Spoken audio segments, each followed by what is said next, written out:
Welcome to Mastering the Grind. My name is K Jesus Khomoto. Most of you know me as K Jesus on TikTok. But today, ngicela ukuba uKhomoto for the day because we're speaking about business. We're not talking about content creation. We're talking about business. And I have a guest. Before I tell you all about the guest, I want you to grab yourself a pen and paper because the knowledge he's about to give us for free is very expensive. His name is Tendai Luwo. I'm sure some of you know him, but if you don't know him, make it your business to know him, especially if you're trying to grow a business in Africa. I'm not going to limit us to South Africa. I'm going to say Africa. He likes to describe himself as a lover of brands, and he goes around building brands that are hard to ignore. Those are not my words, those are his words. So before we get carried away, let's give him a chance to introduce himself and tell us more about himself. Welcome, Tendai. Hi, Kumotsu. How are you? I'm good. Good. Thank you so much for having me. You're welcome. It's in fact, I should be thanking you for making time because you're a very busy man. I can always make time for you. Oh, thank you so much, Tendai.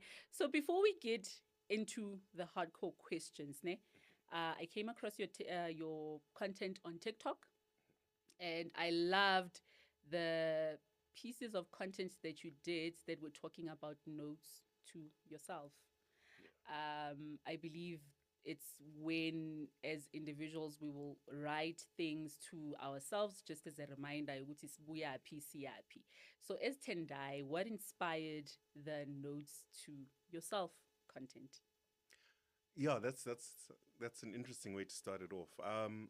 I think I went through a phase where, because of how my mind works, I go through these different seasons. So there's times where I'm super excited. There are times where self doubt is creeping in. There's all these various fluctuations, and so I was trying to come up with a simple system where I could always go back and remind myself that, oh, this is what I was thinking, or this is how I was encouraging myself, or this is advice that I'd heard previously, and I wanted to be able to recall it when need be. So that's how the whole idea of like my videos being notes to me came up. Okay. And then for somebody who doesn't know who Tendai is, Yeah. because I know a lot of us we consume content on social media, and with social media it's like you've got only 1 minute to 30 seconds to grab somebody, and then you don't really know who the person is and what they do. How would you describe yourself? I know this is not like an interview Yeah. type of vibe, but there's a reason you're here. And one of the reasons is that not only did you start off from like the grounds, Yeah. when I was doing my research, I found that you started as a writer back Yeah. when house music was still kind of booming in South Yes. Africa. Then Yeah. you moved from that to building brands. And one of the brands that I should tell you that he worked on was Big Brother. Ne? Yeah. Yeah. Channel O and MTV, those are not just smaller Yana brands, those are Yeah. big brands. That means you had an opportunity to capture the culture in not only the entertainment industry, but also in the African continent. So, as Tendai, Yeah. how would you describe yourself to a person who's seeing you for the first time and they would like to know how to build a brand, whether for their business or for themselves? Mm. Yeah, so I'll be honest, I still haven't figured out that part of this journey, right? Like, Okay. how do you describe yourself? I'm still working on that. It's a bit of a tough one because it almost I just don't know how to do it. But Mm-hmm. for the sake of this one, I'll say, from a professional perspective, I'm a business and brand strategist. Okay. Essentially, I pride myself on my ability to help companies solve their hardest questions, but using a brand led approach, right? So understanding that a lot of times companies have a visibility issue, right? So your idea makes sense, but not enough people know about you. Or if they know about you, they don't like you. Or if they like you, they might not trust you. And those are the three things that businesses need to solve for in order to get clients, right? So I view myself as a strategist, but beyond that, I frame myself as a business consigliere. So what a consigliere is essentially the person who sits with the founder and hears them out. It's a trusted confidant. Because I found while the relationships often started from a strategy perspective, they became a lot closer in terms of, clients saying, hey, I'm struggling with this, I don't know how to build a team, or how do I optimize the business structure? It went beyond just a brand or marketing conversation. Hence, I've then realized, oh, this is more of a consultant and consigliere, trusted advisor type of relationship. Okay. Um, so because you mentioned a strategist, ne, how important is strategy when it comes to either establishing yourself as a small business or a business that's already in existence, but they're struggling with telling their story, they're struggling with positioning themselves in the market? Because that's definitely one of the things that Mina as Ukhumoto, I struggle with.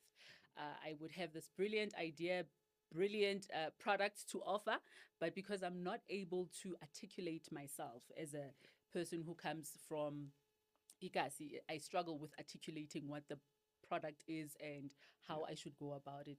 Do you perhaps think it's a strategy thing or it's a knowing your story type of thing? Like, I hope I'm asking the right Yeah, question. yeah, I get you.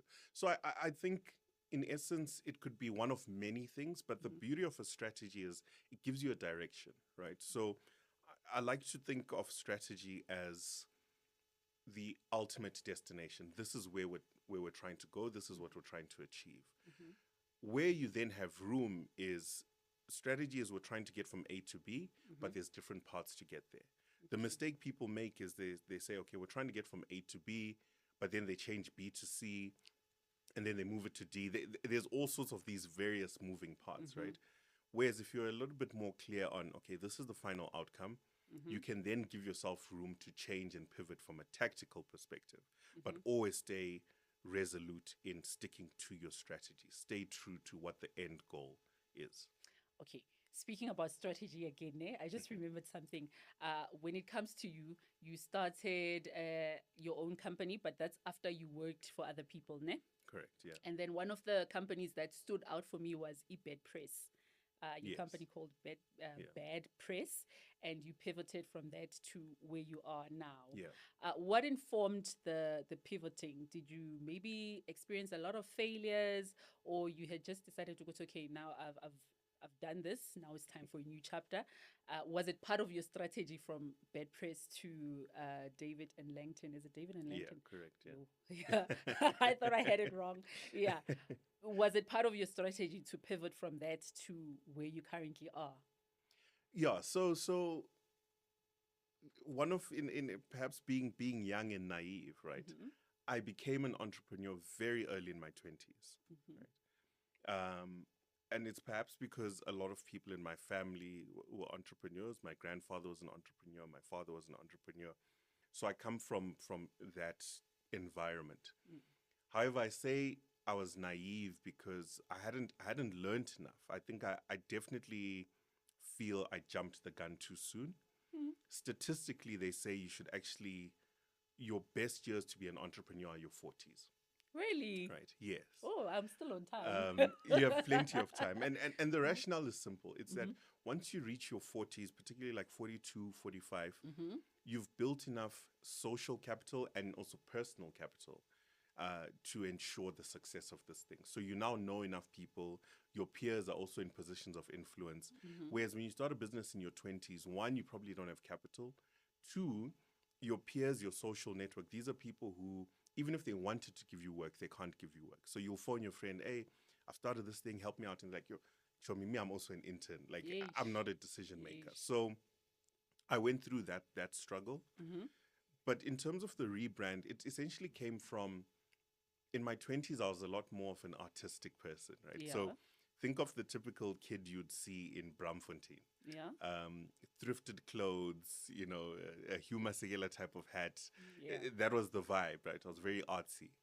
And so because I was coming from the entertainment space, Bad Press was originally artist management. So it stood for Best in Artistic Development because at that time, early 2000s, I was meeting a lot of artists, but I realized, oh, they don't have a profile, they don't have a website, they don't have a strategy, they don't have all these things that when I was interacting with international artists, I was like, oh, okay, this is what I learned from Snoop Dogg. This is what I learned from Common. This is what I learned from my, whoever it was. Yeah.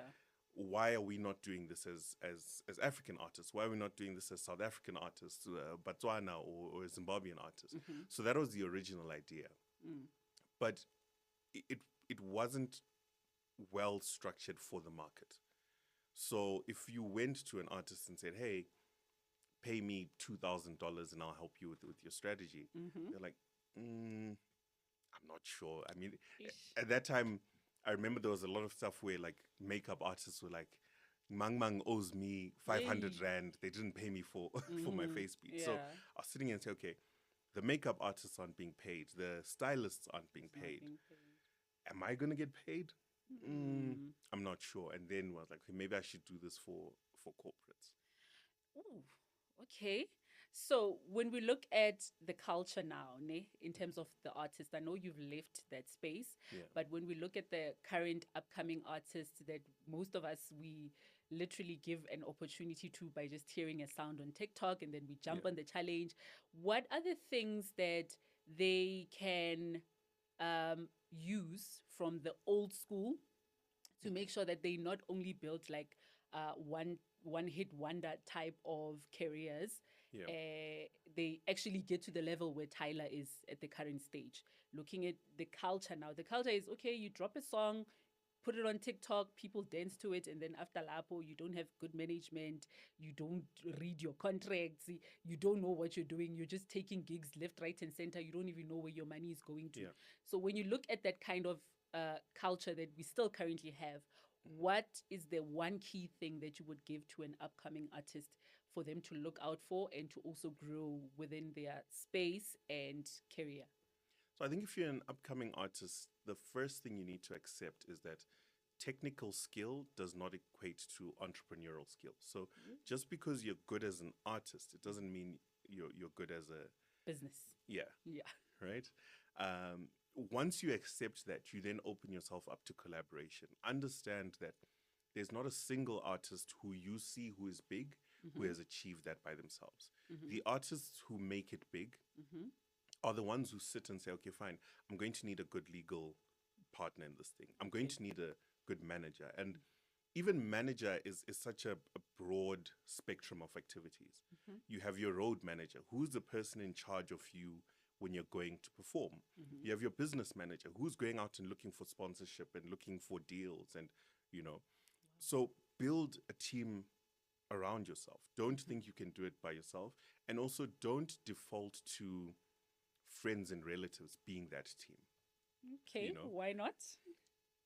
because it's easy, but it's not necessarily effective, right? Is that in a South, not South, let's say African context or global context? The reason I'm saying that, I was listening to Kiki Palmer not so long ago, Yes, and she was talking about how her family played a huge role in the person she has now become in the entertainment industry. Her mom at some point was managing her gigs, taking her to auditions, which means she also played the role of Yeah. road manager and stuff like that. So for some people, maybe they're not that privileged in terms of identifying the people that are outside the family circle, you know. So my question, my trail of thought is running away with me, but my Yeah. question would be, why would you say maybe they shouldn't look into the closed circle, which is friends and family? Because friends and family can only take you as far as they know, right? So, firstly, that relationship becomes difficult because there's going to be the nature of business is there's going to be tough times. So there's going to be times where now I need to check you, saying mailing kuze, hey, you messed up this, you missed that email, you did this. But if you're my friend or my family, I can't have as honest a conversation, or I might give you the benefit of the doubt a little bit more leeway than if you were just purely brought on from a business perspective, right? So you also want to create that separation where we're not jeopardizing our relationship. You, as my uncle, my brother, my sister, my friend, get to stay as that person, whereas my manager, whatever, I'm gauging them purely based on the work. Look, in the beginning stages, if that's all you have, work with those people. But understand that there's going to be a point where you need someone with a little bit more skill, a little bit more experience, a little bit more influence. Yeah. You know, a big part of this thing is relationships. So unless, if, Casper had an incredible manager in Tili, right? Who I think his skills, not enough is said about just as an as a professional just Yeah. how competent he is, right? But not everyone is going to have a Tili. So you need to then understand that at some point I might need to move on to someone a little bit more better positioned to take me to the level I want to get to. Speaking about that, I'm just remembering something you mentioned in one of your interviews, speaking about first generational entrepreneurs, that sometimes we don't have the right mentors, the right people surrounding us to help us grow our ideas, our businesses, and sometimes to even pivot them into something better and bigger than us. So, in your experience, how much of a bigger role did the experience you had with your dad and your grandfather have on you, and how much healing, because you also speak about healing. I Yeah. wanted to also touch Yeah. on that your level of growth, and I think those were your words, your level of growth is almost equal to the level of healing that you have, something like that, if I'm not Yes. mistaken. Yeah. Yeah. So how much of influence did your family have in the man that you now are, especially not only as a dad but also as a CMO, a Yeah. category manager. You are a Fractional CMO. fractional Yeah. CMO. Yeah, how much influence did your family have on you? I think quite a lot. I think there's a ton of lessons that I pulled from both my grandfather and my father, right? So my grandfather, it's an interesting story in that he started out as a shunter. What's that? So a shunter is basically railway carriages needed someone when they come together. You need someone who connects those carriages, Oh, right? So okay. it's very hard labor. And what he then did, so he worked for the National Railways, and what he did is him and my grandmother would save their money, and eventually they took some of those savings and they started managing a butchery. And that butchery, they used to sell pork skin, so like dried pork skin, to Okay. the ladies who'd sell that outside taverns and shebeens. Okay. But they just kept saving and saving, and then eventually they took that one butchery up to six shops. So him and my grandmother were able to build an incredible business empire for the time. This was probably 60s, 70s, and 80s. Okay. Right. So that's the positive side. Now, the negative side of that story is because they didn't have a big network of other entrepreneurs to lean into, they also didn't understand the principles of succession. So once they both got old, that structure of, okay, where do we go from here? Do we sell this business and exit? Do we hand it over to the children? If we're handing it over to the children, how do we equip them to take over? They didn't have those skills. So those businesses are still in the family, but we haven't been able to grow them. We haven't been able to take them to the next level. They're pretty much at the same level that they were in the 60s, 70s, and 80s. So that's the sad truth of that side of my family business. When I look at my father, he, and this is my maternal, so this is my grandfather on my mom's side. Okay. On my father's side, he comes from much more humble beginnings. His father worked in the mines here in South Africa, and his mom, worked in Zimbabwe, working for Abelung, right? Yeah. And so he comes from humble beginnings, first pair of shoes at 16, really abject poverty, but he was able to build himself up. Now, for him, the dynamic then became, okay, you've reached a certain level of success, but now there's no one to speak to from a maintenance perspective. So I have this money. Who do I lean to help me understand investment? What is a good investment? How do I scale this? Again, succession, delegation. There was all these different things where there were not people in his circle to pass that knowledge on. So I then sit here and say, okay, what have I learned from a positive perspective? Work ethic, good staff, look for opportunities. What have I learned from mistakes? It's have a succession plan. Stay on top of your numbers. If you want to make this a family business, introduce the children much earlier, right? Bring them up. So now my 11-year-old, he comes to business meetings with me. Bores him, hates it absolutely. He's sitting there just pulling his hair out. But I'm like, no. He's going to thank you one day. Yeah, you need to be here. Watch how I interact with people. Watch how I negotiate. Instead of me waiting until he's 18, we started it at 9 or 10 years old. So that's how they've influenced me. Wow, that's quite amazing.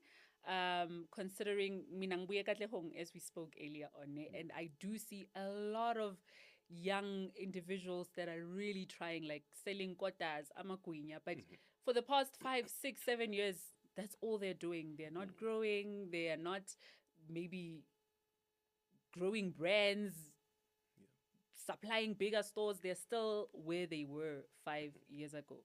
So that's why I asked Wuti, the influence of your family, how much did that contribute to your success? Ne? Now that you've answered that, I want us to touch a little bit on grace. A little bit on grace, because it's one of the things that you speak about.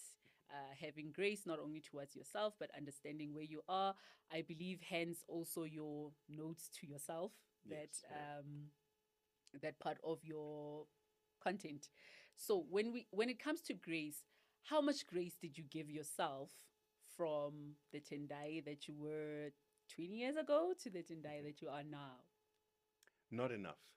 Oh, why? Not Because you enough. worked, man. You worked. Like, when I look back at the research that I was conducting to sort of understand you, Yeah. I was like, this man has been on the grind. He's Yeah, got so yeah. much knowledge that he can share with the up and coming entrepreneurs that are looking to not only build outside of South Africa, but also in Africa and the world. Yeah. And I'm like, okay, how much grace does it take for one to get to the level where he's currently at? So, how much grace did you give yourself, and why did you not give yourself enough? I did not give myself enough because my expectations were unrealistic. So, one of the things I had to do early in my entrepreneurial journey is block out a lot of social media. So, I'm on social media, but I'm very intentional about what I consume on social media, because you have to think about it from the perspective where on social you are seeing people with bigger houses than you, traveling to fancier destinations than you, driving more expensive cars than you. So you then fall victim to comparison. So you completely forget that, hold on, where I am right now, I'm actually quite privileged. The fact that I can drive a car to work or to the office or whatever is already a gift in itself, right?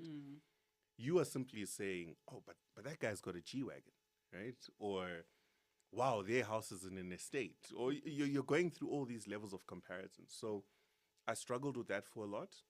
I also made a lot of mistakes. So you're looking at it and saying, okay, I'm not doing as well as I thought I should be doing. I'm not earning as much as I thought I should be earning. Why don't I have that contract? Why don't I get to meet that person? Why can't I travel there? So I was very hard on myself for a long time. Hence, I say I didn't give myself enough grace. The beauty of it is I met a couple of other entrepreneurs who became my mentors. There's a man by the name of Daniel Maimba, who he he was absolutely incredible, because he taught me the value of, firstly, just appreciating family, right? Just business is hard enough as it is, Yeah. but if you have, kids who love you, a wife who's supportive, somewhere you can go back home and lay your head, that in itself is a massive blessing that far supersedes any invoice or contract you could sign, right? So it's been a journey. I'm not 100%. I said to you, before we started recording, that I have days where the self-doubt comes back. I have days where I need to just remind myself, or maybe just sit in quiet reflection, listen to my gospel, read my Bible, and just remind myself that it's a very long journey and a lot of us are still very early in it. Okay, speaking about the Bible, Yeah. I'd like to go there a little bit.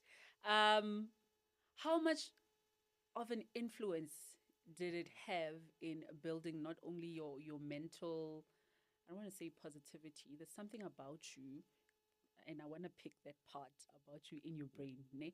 You mentioned that success is not only about making the numbers, it's Yeah. also about Yeah. your mindset, how you think, your beliefs, and sometimes what you believe in terms of spirituality. Yeah. So, in your case, to becoming the success that you now are, how much role did spirituality play in that?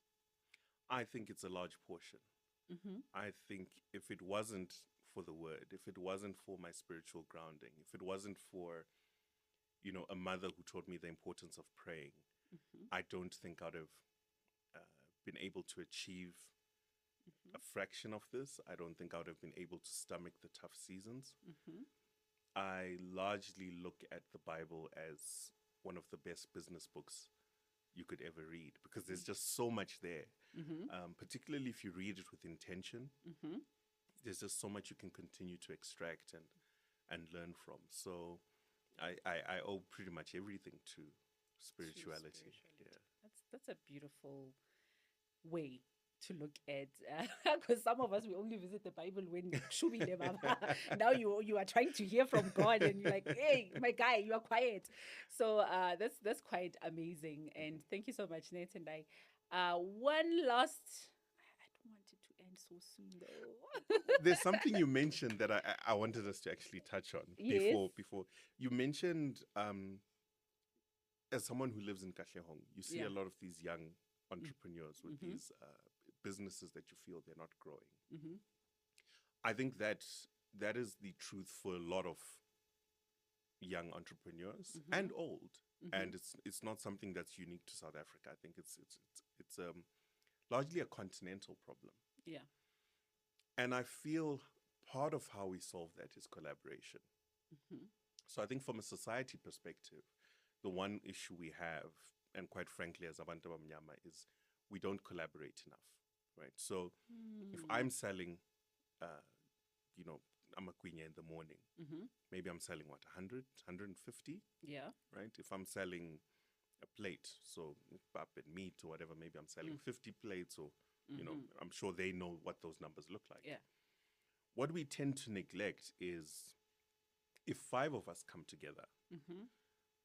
now all of a sudden we have economies of scale, right? Now we can go maybe to the schools around and say, hey, can we be your suppliers of amaquinya because all these kids are, buy them before they enter the school. We will make sure that the kids get, certified. We'll get our health certificates in order. Just make sure that we have that supply agreement. Mm-hmm. Someone might turn to me and say, oh, no, but what if, Khomotso then steals the money or whatever? Yes. We have that challenge in our communities, but the number one way to break out of the trap of small business is collaboration. Collaboration. If we can do more of that, Mm-hmm. I guarantee you we will get much further. And secondly to that is we need to open ourselves up to doing business in bigger pools. Okay. So I mentioned to you offline that, when you look at the stats, there's between 10 and 30,000 hair salons in South Africa, Mm-hmm. and estimated 100,000 across SADC. Mm-hmm. In America alone, it's about 1.1 million and 1.5 million if you factor in hair salons that also do nails, right? So already you see just how big the pool is in terms of, when an American person comes online and says, hey, I run a hair business, they're dealing in a much bigger pool. Where now you're trying to sell hair and there's only 10,000 salons. So you're fighting, it's a lot more fish in a much smaller pond. But if you say, okay, you know what, how can I take this hair business and also push my hair to Botswana? How can I also tap into Namibia? How can I tap into Malawi or whatever? If we can start to think more in terms of at least regional trade as opposed to just national trade, Yeah. that in itself, as daunting as it seems, is the key to us breaking out of that trap. Yeah. That makes a lot of sense. I do have a few friends that had established businesses in creating hot sauces, and I was part of the group, and then I left that business to go establish something else. And I still see a huge gap. There aren't many of us on the shelves, like Pick and Pay, ShopRite. There's still not a lot of black brands or black businesses that are on the shelves and are doing quite good. The ones that are already on the shelves, they're definitely collaborating with bigger, not even bigger, but people that understand mhlambe the route that they're trying to get to. You know what I mean? Yeah. So I like what you said. It's quite important. Guys, Nizwi collaboration is key. Do not sit there, we one, thinking you can. There's never a single person who's self-made. there's always somebody who comes with you along the journey. Yabo? 100%. Yes. And if you collaborate and it doesn't work well, Mm-hmm. try again. And again. People forget that the likes of Elon Musk, right? There's people he collaborated with for PayPal, Yeah. and then there's people he collaborated with for his other businesses. Like, I'm not under the disillusion that it will work out first time. Yeah. But just because it didn't work out the first time, it doesn't mean you shouldn't try again. Now because Mang Mang messed you up, now you're like, oh, I'm never working with other people again. No, that's not how you grow. And that's how we always react. Somebody messes you up, like, I guess I did say, I'm not going there anymore. Before I forget, Tendai, please give us just one more note to yourself for people that are watching this podcast and they are struggling with growing their businesses out of the township. They're struggling to understand how to navigate collaboration, let alone they're even struggling with articulating what they are doing. Like, how do you sell your business to the person who's your potential customer? Give them a note to themselves. Like, usually it's note to myself. Give them a note to themselves so they can remember. They can watch this podcast and say, there's a guy by the name of Tendai Luwo and he said 1, 2, 3. You caught me off guard. A note to self, at the moment, what I've been leaning on is something that Eliud Kipchoge, the marathon runner, said, which is only the disciplined are truly free, right? And what he was saying is that when you commit to a plan, you actually, the discipline to stick with it buys you a lot more freedom than you flipping and flopping and not sticking to it. So let's say you say, okay, I'm going to start a business. You unpack, what do I need to do for this business to be successful, right? I need to have the product, I need to market it, I need to stay on top of sales, XYZ. If you are disciplined enough to do the very basic, boring, mundane things on a day-to-day basis, whether you're happy, sad, stressed, whatever it is, but you're waking up and you're committed to doing that stuff, that carries you far further and gives you a lot more freedom, because at the end of the day, you can say, look, I've done my part. Yeah. Even the Bible speaks about it, that, right? That faith without works Is dead. So do the work every day. Don't just pray and expect things to happen for longer than you think. That's the other thing that we miss, right? Okay. I always give the example that statistically, your business needs 5 to 7 years for it to come right. But we drop the ball 18 months, 12 months, 6 months. But then it goes back to what you had mentioned, that the comparison thingy that we do. I look at, for example, I would look at Kayla Kim K, because we are in the same industry. She has a hair care brand, and I'll be like, oh, I can do that. And then I go do that, and then I don't do the work, and then I drop the ball, and then I come back and I'm like, that thing doesn't work. And within 18 months, the business is no longer there. So yeah, thank you so much, Tendai. Like you dropped a lot of. I hope you guys are taking notes. This information you should be paying for. No, always, yeah. Look, I think when it comes to that comparison thing, don't do that to yourself. Don't compare, because you don't know the dynamics, right? You don't know who someone knows, who's funding them, what season they're in. There's this really great interview where I believe it's Bill Gates' daughter, and she speaks about how when Bill Gates was on the cover of magazines, like, oh, this incredible tech founder, she's like, my father would be gone for hours driving on the highway because he was so stressed and he was trying to figure out, are we going to make payroll? Will I be able to pay salaries? How much more money do I have left? Like, he was going through the most. So a lot of times what we consume in the public facing realm is not the full picture. So you can't compare. But more importantly, understand how long it takes. I use the example of, Stanley Cups. Yes. Right? Yeah. So Stanley Cups were all the rage a year or two ago. Like, everyone, you needed to have a Stanley quencher. What people don't know is that for Stanley, firstly, Stanley's been around for decades. But for Stanley to turn around and, get itself to improve, that was a 4-year journey. That was 4 years of them just pushing that marketing plan. So, okay, we need to turn this business around. Let's push. And then it blew up. I've told the story of how I first met black coffee in 2009. Okay. Right? I was a proper lighty. I was so young, Mm-hmm. but already he was successful then. Yeah. He was doing fairly well if you are in tune with music. Mm-hmm. And yet, it still took him another 10, 13 years for him to get to now this international Artist. level that we're seeing. So if you look at Black Coffee's journey, it's probably like a 20-year period of him just grinding and pushing and pushing and pushing and pushing. But we see him now and go, yo, Black Coffee's in Ibiza, you know, yo, Yeah. good man.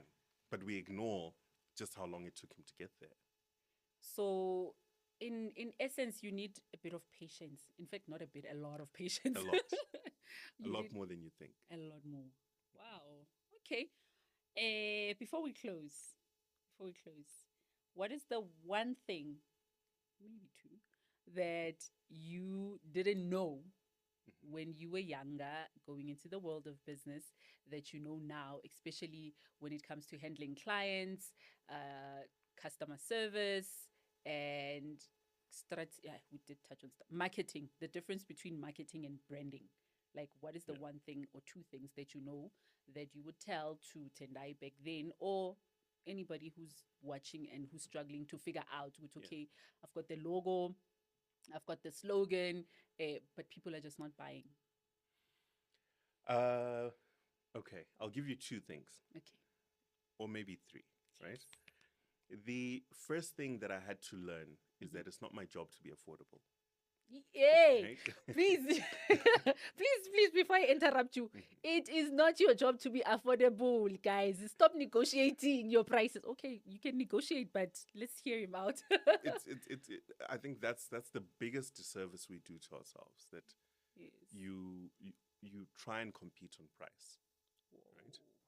Particularly if you don't have scale. So if you're a mass market, cash and carry type of business, sure, go ahead, compete on price. Why? Because you've got the volume. Yeah. But most of us, particularly when you're a solo entrepreneur, you don't have the luxury of competing on price, Okay. right? So don't try and be, it's not your job. If someone can't afford you, then there's someone else who can. There's a lot more people than you think who can afford Yes. what you're doing, right? The next thing I had to learn is bad hires Ooh. compound, Ooh. right? So if you hire a mediocre person, so if you hire a C team person, Mm-hmm. they only leave room for other C and D team people to join the team, right? Ooh. So the person, and inversely, if you hire a good person, one good person is not twice as good as a bad person. They're 100 times better, Okay. right? So double down on finding good people. There's an interview I watched where Strive Masiwa, he's this very successful entrepreneur, right? He talks about how there's a time he needed to hire someone. He didn't have the budget. So he literally, I can't remember if he sold his car or offered the person his car. He's like, listen, you are so good that I'm going to give you the car I drive as the Yeah. owner of this business, or I'm going to sell it. Yeah. Someone will correct the story. But he basically knew that it was far better to sacrifice his own stuff to get that person, because he understood the value of good people on your Hire. team when you're growing something. Then lastly, to your question around the difference between marketing and branding, the simplest way I can put it is brand is how someone feels about you, right? There's a way we feel when we're wearing a particular brand of clothing. I'm just going to use a random example. If I was wearing a Gucci suit, there's an air that would come with it, right? Yeah. Kuna limoya. Yeah. I'm like, Yeah. I'm in Gucci, It's any. Mm-hmm. right? So your job as a business owner Mm-hmm. is to find that air, that spirit, that energy around your business or your product, and say, okay, this is what I want someone to feel when they work with me or when they buy this thing. That is your mission. Yeah. Marketing is how you then bring that mission to life. So the marketing side of the thing is the billboards, the social media, the advertising. Okay. But the brand is the spirit of this thing that you're building. How much of your success came from your brand? Previously, I agree you did a bed press, Yeah. and then you built yourself a reputation. People knew who you were and what you Yeah. were capable of to where you currently are. How much of that, the gap between you starting from the ground to you now having bed press to you now running the global company that you're currently running? I feel so privileged to be sitting Yeah. next to you. Yeah. Yeah. Yeah. So I think that's an interesting one, and that's a great question. Mm. Because previously I used to believe that do it and they will come. We've heard that saying, right? That Yeah. just do the good work and people will They will come. follow. So a lot of my early careers, it was built on word of mouth. So my brand was good work. Mm-hmm. Right? Oh, you've got a marketing problem, call Tendai, he'll solve it, right? Mm-hmm. Which was okay, but it then meant I relied on other people thinking about me or other people being in a room where they're like, oh, we need a marketing person, let's call that guy. Mm-hmm. What does that do? Then your leads go up and down. Mm-hmm. So this new season I'm in, I'm like, hold on. You can only grow as much as people know about you. Mm-hmm. So the example or the analogy I give is when you say pyramids, you think Egypt, Yeah. right? Mm-hmm. But Egypt doesn't even have the most pyramids in Africa. But I mean, That's true. right? There's That's other true. African nations with far more pyramids. Mm-hmm.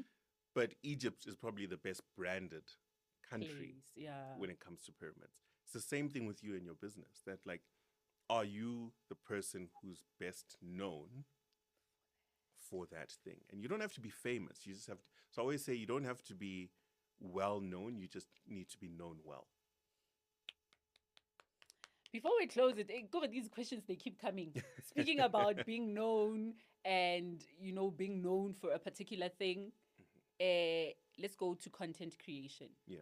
Earlier on, when we spoke offline, you mentioned that you have paused a little bit, not offline, like you're not completely Yeah. off, Yeah. because you don't want to post in for the sake of just posting. Yeah. I find that a lot of content creators or people that want to go into content, they struggle with that. They want to be known that they are content creators, but they are dabbling between niches. They are beauty people, they are business people, they are storytellers. They are all over the place. Yeah. And in your case, you stepping away a little bit from social media, what advice would you give to a new content creation person who wants to not only become a content creator, but they also want to make sure that their content brings in the customers? Because your Yeah. numbers are not really what brings in the customers. Yeah. Yeah. So I think there's two parts to that. I think the first thing I'll say is there's something I learned, and it says, he who chooses to communicate or create content without the burden of knowledge simply seeks to perform.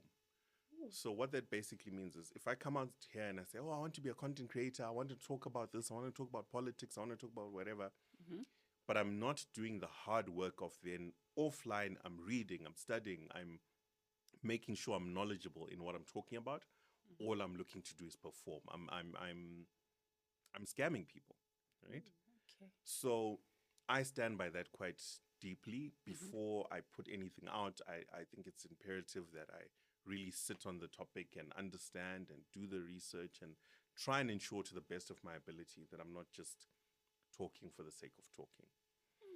Beyond that, when we then say content creation for a business owner, I think it's important. Why? Because there's something called the technology gap, right? So what it basically means is when you come up with a product, because technology has advanced so far, there are very few products you can create that someone else can't do as well, right? So that creates a challenge in the consumer's mind where they're like, okay, this water is the same as that water. So which water do I pick? Now I have to pick on an emotional reason, not on a qualitative reason, right? So what that means for you as a business owner is you then need to do whatever it takes to push that emotional agenda, right? Anyone who's bought fake clothes from China knows that, oh, wow, these things are actually the same, right? Yeah. But why someone would be like, no, I'm going to go to Diamond Walk is actually more because of the brand side of things, as opposed to a genuine, oh yeah, but Diamond Walk is 100% definitively better than this replica. So if you have to create content for your brand, understand that don't feel the pressure to be an influencer. You don't have to become Kim Kardashian. All you are serving is the role of a lighthouse. So you are saying, it's not look at me, it's look over there. I'm the guide. I'm telling you, why is this better for you? Why should you eat healthy? Why should you consume this beverage because it helps you with that? Why should you wear my brand of clothing because it helps you feel like that? That's all you're doing. Don't worry too much about becoming famous. Just become valuable and try and become valuable in a manner that's entertaining, because I think that's where a lot of businesses miss it. They're online, but they're not entertaining. They're boring. Okay, that was so insightful, Tendai. Thank you so much. Thank you so much, My Tendai. pleasure. I have no words. I feel like this should be like a master class of some sort. Anytime. Because like the knowledge that you're dropping, it's a lot. It's a lot, and I hope that whoever is watching today's episode, you got yourself some knowledge. And before we go, Tendai, where can people find you? Especially people that are looking to consult, Yeah. people that are looking to grow their businesses from where they are to build the roadmap. Because one of the things that you always mention, even on your website, you create brands that are hard to ignore. Yeah. So Yeah. if I'm Khomotso and I want to build a brand that is hard to ignore, and maybe I've done the strategy, I've done I have the product, the physical product, and I want to move from that to a broader platform or an even bigger channel where I can be able to access the right people to help me grow this business, where can Yeah. people find Yeah, so our company website is David, David, and AND, Langton, LANGTON.com. you? That's where like all our service offering is. In my personal capacity, I'm quite active on LinkedIn, TikTok, Instagram, hopefully YouTube soon. Yes. And I'm looking to start a community just to make our services a little bit more accessible, because I think the challenge that I've come across is someone will come to the website and they're like, oh, I want to work with you. And then, they find out the fees and like, oh, okay. So It's not your job to be affordable. it's not my job to be affordable. But I think because I'm committed to helping more African entrepreneurs, live the best life that they can, I do think I have a responsibility to find ways to make some of this knowledge more accessible. So I'm hoping to build a community where people can come together and tap into some of these things that the bigger companies have access to. Aw, thank you. Khomotso, thank you. I've got no words, guys. Sinkathele. Not because I'm physically exhausted. I'm mentally overwhelmed. There's so much knowledge that I got from you. And I want to encourage Black people, especially abasekas, do not take for granted LinkedIn, guys. It's not only Facebook that's going to help you connect with the right people. LinkedIn has the people that you are looking for. Do not be intimidated by the English there. Don't. But go there to get the knowledge and the right connections. It's not a biggie, ne? It's not a biggie. You just click on that connect button. They are more receptive. They respond. You drop them a message, personalize the message. That's where you're going to find your mentors. That's where you're going to find your right connections to where you're looking to go. I promise you, people on LinkedIn like Tendai, they are not stuck up like you would think. Thank you so much. Thanks, Khomotso. Great Thank combo. you.